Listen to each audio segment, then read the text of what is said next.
Hi Virgo, welcome to the end of January 2017 general tarot reading. You know what, I already did your reading last night or yesterday, and when I went to upload it, it was missing in action. I don't know what happened. It was corrupted. So that really sucks, but it is what it is, right? I mean, these things happen, and so maybe it wasn't meant to be. But I thought I'd give you full disclosure on that one because I don't know what happened to it. I'm going to say it like this. And I don't have any idea what cards they were, so I don't remember.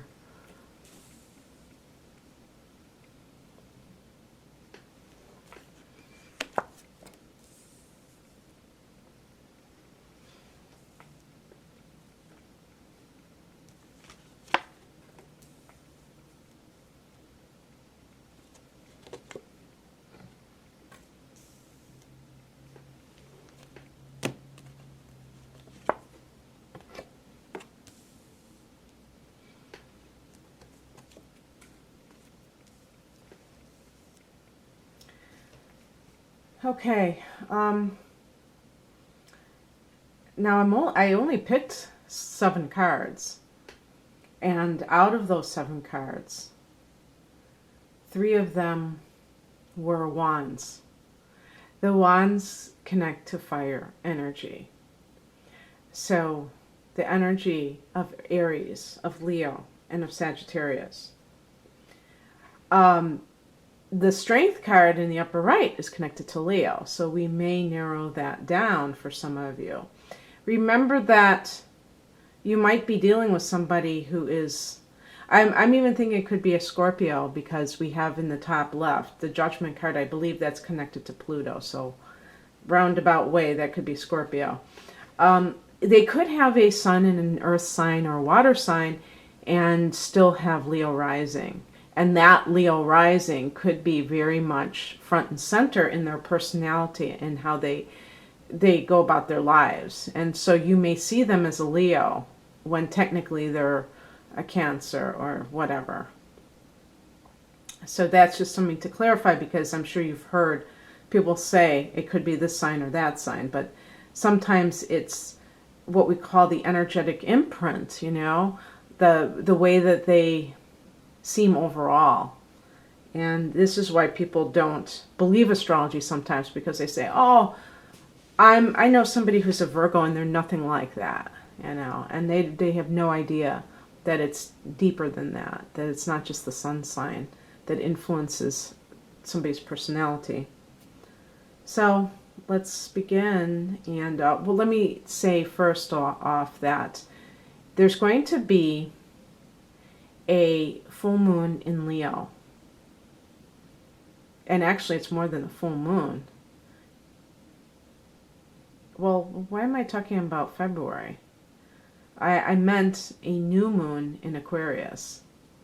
And this is actually happening in the month of January, at the end of the month, on the 27th of the month of January. And so it's going to be in Aquarius. Aquarius is your 6th house of health and daily routines. Virgo. Now, the interesting thing about the 6th house is it's your house. It's your natural house. You know, Virgo is all about the 6th house. So everything that we talk about health, Virgo is usually going to be a health fanatic, a vegetarian, an herbalist. You know, Virgo tends to be the person that's eating well, this would be back in the 70s, eating the wheat germ and the carob chips. Now it's probably like spirulina and kale chips. And just being, you know, very persnickety about what they put in their mouths.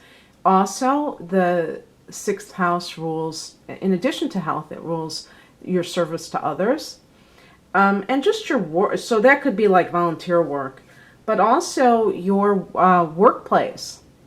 The 10th house is your career. The 6th house is that I call it the grunt work house, because it's like the actual work itself. So the 10th house might be more of the glory that you get from your job. But the 6th house is the daily schedule that you have and things like that. So if you are someone who is the classic Virgo person, you know, you are pretty organized and you have, you know, you're very efficient in that way with your schedule, and you know, you're very good at utilizing time properly. And I was just laughing because even though I have a moon in Virgo, I have Neptune in the 6th house, so that gets all shot to hell. You know, that's like, you know, wandering in a fog. You know, but it can be about doing spiritual work too. So it's both. But Virgo is a sign that is very tends to be very disciplined and yet flexible. Not like not even like Type A either. Sometimes Virgos are just their organization skills help to keep them functioning at top level, but they don't push themselves beyond the brink. And the 6th house also refers to your workplace. So any kind of changes there, when you have a new moon there, it could mean that you have some kind of change in your workplace, okay? So just a little brief note about that, because you may experience some new beginning in that area, and it could be with your health. Maybe you implement some kind of, I don't know, something to make your life better. Even exercise could fall into this category, so just a heads up. So the overall message in this, or focus of the month, or of the rest of the month, and this is not in any particular area, is the 7 of Wands. And this is, if you can just see by the illustration, that the person is kind of fending off an attack.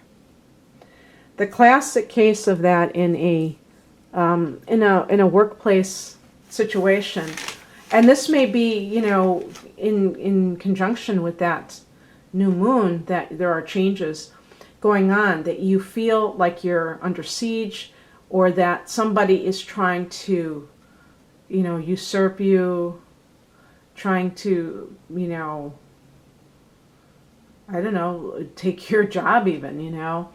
And there's a defensive posture. Let's look at the past position. It's the Judgment card. And this is kind of like the Karma card, the reap what you sow card. So, cause and effect. Now, how does that relate to being on the defensive?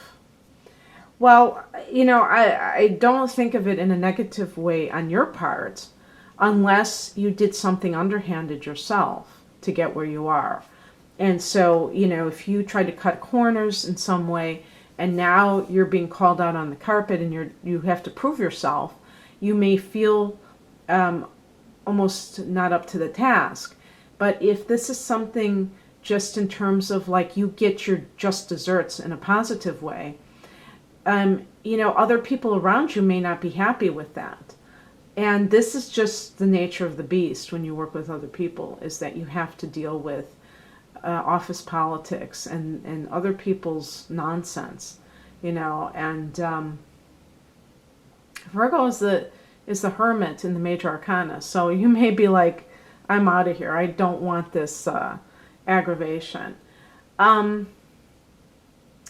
There's I feel like, you know, I'm going to like skip the card in the upper right. I'm going to talk about the higher message, because this could be actually going on beneath the surface.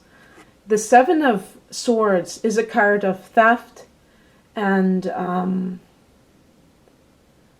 otherwise duplicity. Someone may be doing something behind your back And this is what is leading to all of this perceived attack against you. If that is the case, just always keep that in mind, that you don't have to defend yourself because somebody else has it in for you. And they are using every trick in the book to get what they want.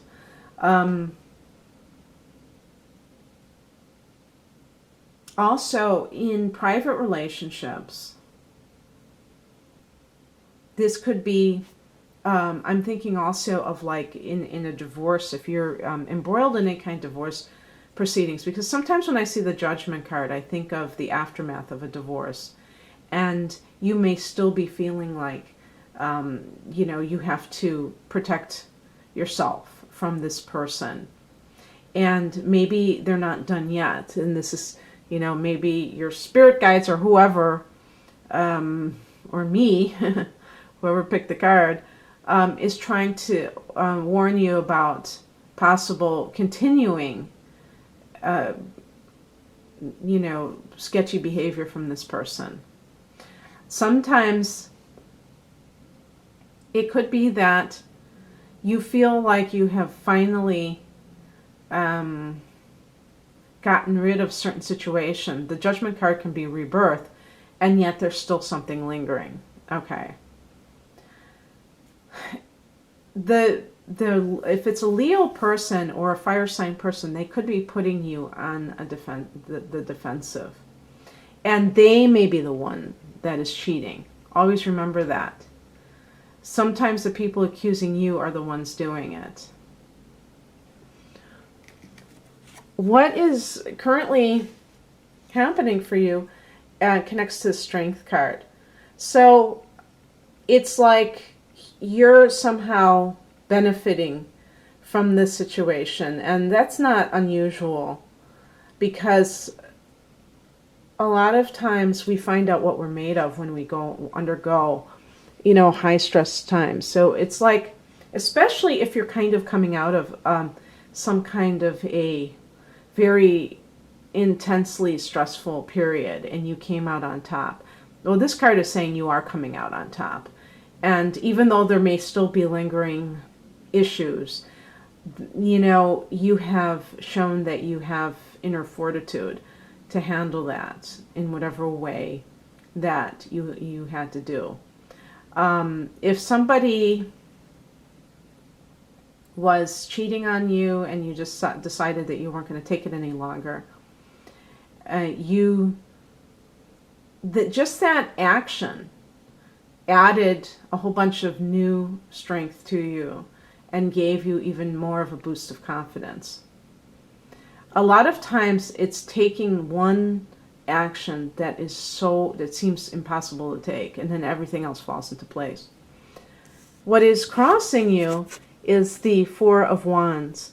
So for those people who are still involved in some kind of a very stressful situation, maybe you're on the tail end of it, but you still haven't fully, distanced yourself from it.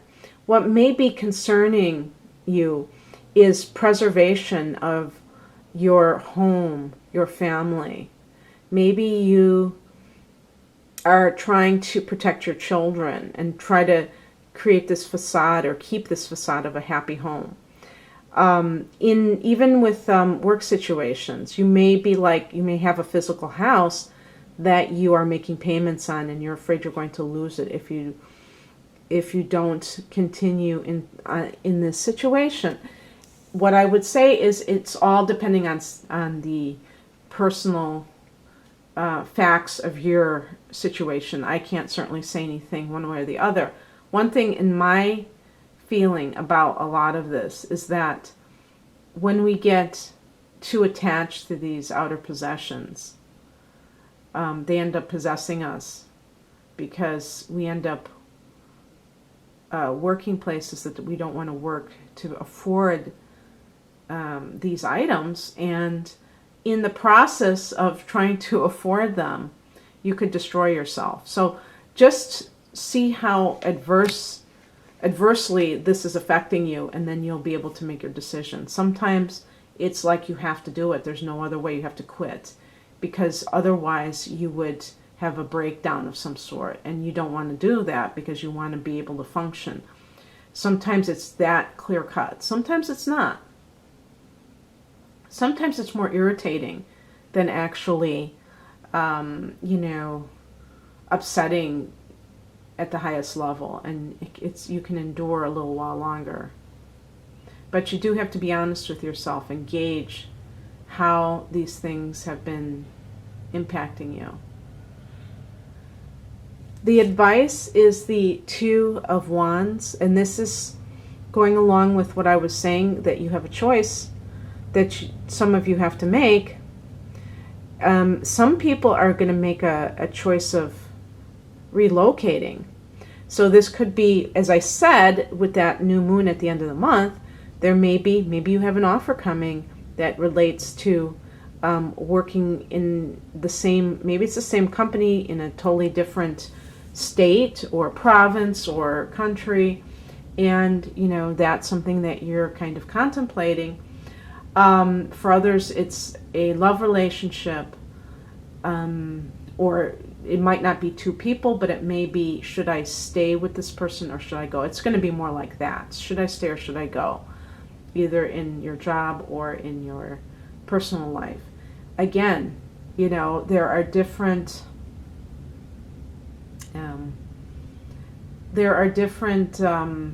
reasons for staying and different reasons for going. In a general reading, it's never going to be one versus the other. It's going to be, independent, depending on who you are, But what I can say is that if you honor yourself to the highest degree and really make your happiness a top priority and not apologize for wanting to be happy, you will gain a lot more clarity. Because being in a situation where other people are being abusive is not a happy place, obviously. I think that for some of you, you are going to decide to go it alone. Because the Queen of Pentacles is somebody, now you may even, in a business sense, you may decide to have your own home business. Maybe you will telecommute. And, the Queen of Pentacles is somebody with a lavish house and comfortable life and very financially successful. But there's a double feminine energy. So it's more interior. It's less out in the world like the Two of Wands and more inside. So you may decide to figure out a way to do things even like online or just, I guess it would be even telecommuting, so that you can be away from that workplace. And that would be your new workplace, is at home. Some of you, this could just be like, you're realizing, I don't need this relationship. I have my own money. I have my own, I don't need somebody to support me. I don't need anybody to, this is not a shoulder to lean on. This is like actually draining my energy, this relationship. I'm always on the defensive. This person puts me on the defensive. That's one of the keys of knowing when a relationship is toxic. If you have to defend yourself, the person is always accusing you of things, maybe that they're doing. If they are not seeing you as you really are, not seeing the beauty inside of you, seeing only your flaws. It's funny how Virgo is accused of being very critical of other people, and that can be true in the shadow aspect. When Virgos don't feel secure, and Virgo is not the most confident sign to begin with, but a lot of Virgos, especially the sun sign Virgos, are constructive with their criticism. They're not just nitpicking. As I say, I have the moon in Virgo, so that's more of the nitpicky stuff happening because the moon tends to be more shadow as far as I'm concerned. So that can kind of manifest as being, a grammar Nazi or being, you know, I'm talking about just online or something, but in person, seeing everyone's weak points, but not, and verbalizing them, but not praising enough of the strong points. And if it's that lopsided, that somebody is, you know, you may be capable of doing that yourself, but if you feel that you're not the one doing that and the other person is actually doing that to you, that does not enhance your self-concept, and that does not, you know, show that the other person has respect for you, that they think you're the greatest thing. And I think that your partner should think you're the greatest thing. You know, call me a romantic or, you know, idealistic. I don't care. I really believe that they should think you're the greatest thing since sliced bread. And anything less than that is probably a, you know, relationship that is not going to last, because you're not going to feel appreciated. And you're not going to feel like fed by the relationship, inspired by the relationship. But you also have to be capable of doing that yourself. Just always remember that's a two-way street. And you have to be able to see the, you know, good in other people, in your partner, and to let them know how you feel. As often, no, more often than you let them know when they, you know, didn't bring the glass to the sink or whatever. Okay, so I hope you enjoyed this, Virgo. Oh, by the way, remember that the Queen of Pentacles, we're talking about Earth with Pentacles, so it's showing your mastery, self-mastery, because the Queen, you know, is kind of a very powerful position, so it's self-empowerment. I hope you enjoyed this. If you'd like a private reading, please click on the link below. Otherwise, have a great rest of January. Bye.